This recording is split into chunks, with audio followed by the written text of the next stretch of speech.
Hello.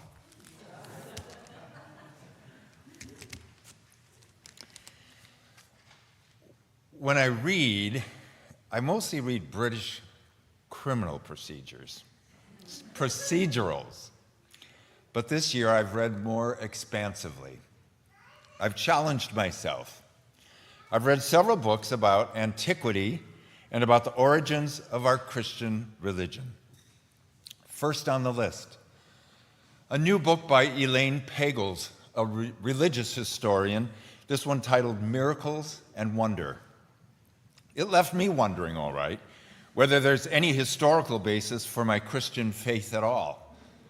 Jesus was a nobody living in antiquity. It's not like there was a birth certificate and baby book. But to learn that the biblical basis for our faith was strategically put together by those who prevailed in the period's culture wars, that bothered me. Reading the book was disconcerting enough that I immediately reread it, wondered some more, and was thereafter surprised to discover it mattered not at all to me that our Bible was shaped by politics. Why didn't it matter? Because I experienced my Christian faith directly and continually here, in this place, with you all, in a church with a name so tedious to say, we refer to it by its acronym. We love you, PCUM. We've all church shopped, right? And here we are. We decided to worship here for all kinds of reasons. The stained glass, a friend who belongs, a lively children's program, the music, a memorable sermon, convenience. For me, convenience was a factor. I lived for many years down the block at 9 Duryea Road. There, now you all can pronounce it. But I didn't worship here for many years. My wife Nancy and I church shopped, but weren't ready or couldn't decide or weren't persuaded. After Nancy's first big surgery, her dad visited. Not lacking in social confidence, Herb walked up the street and asked the Reverend Hartz, who co-pastored PCUM during those years, if they might visit and pray with Nancy, which John Hart duly executed, bringing peace and comfort to a suffering woman who was not a member of this church. I learned about these visits tangentially as they were during working hours. While we both were touched, we were not in a position to attend services or join PCUM as we were overwhelmed by the seriousness of Nancy's illness. Jump ahead 5 years. We were vaguely aware the Harts had left PCUM, that an interim had served, and then we heard a new pastor had been called. Nancy was feeling better. We checked it out and met Greg Horn, heard a few sermons, signed up for the new members class, along with several others who are present in church today. Shout out.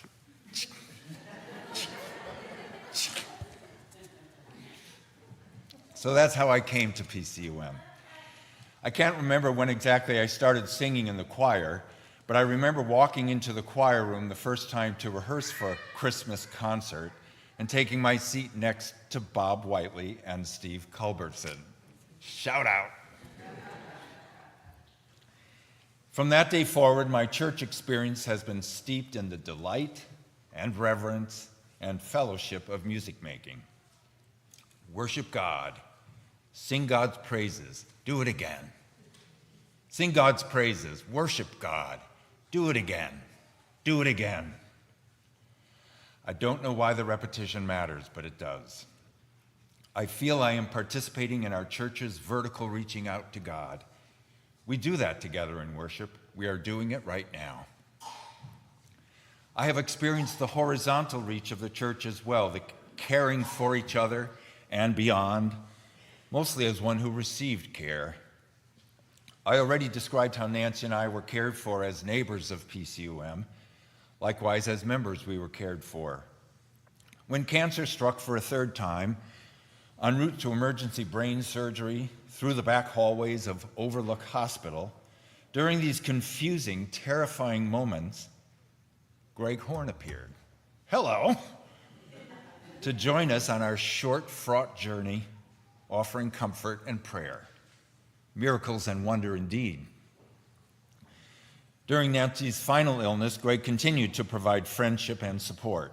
One of my favorite memories is from during hospice when Greg and I gathered at Nancy's bedside to say the Lord's Prayer.